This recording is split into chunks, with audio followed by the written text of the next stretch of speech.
বৃন্দাবনের এক সুন্দর সকাল। সখীদের সাথে ফুল তুলতে এসেছে রাধা।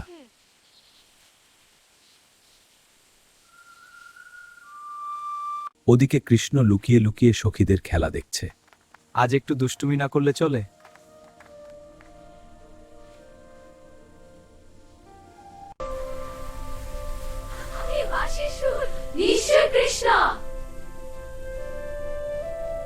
এই সুর শুনলেই মনটা কেমন যেন হয়ে যায়।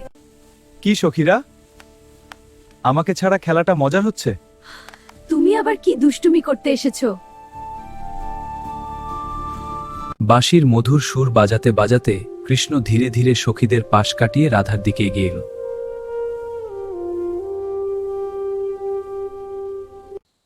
রাধা, এই সুর শুধু তোমার জন্যই বাজাই। তুমি না সবাইকে পাগল করে দাও।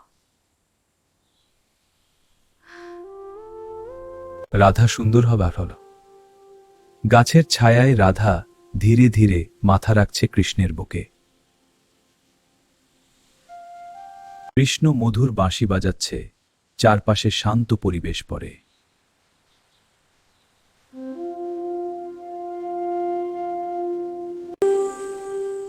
এই সুর শুনলে মনে হয় পুরো পৃথিবী থেমে গেছে।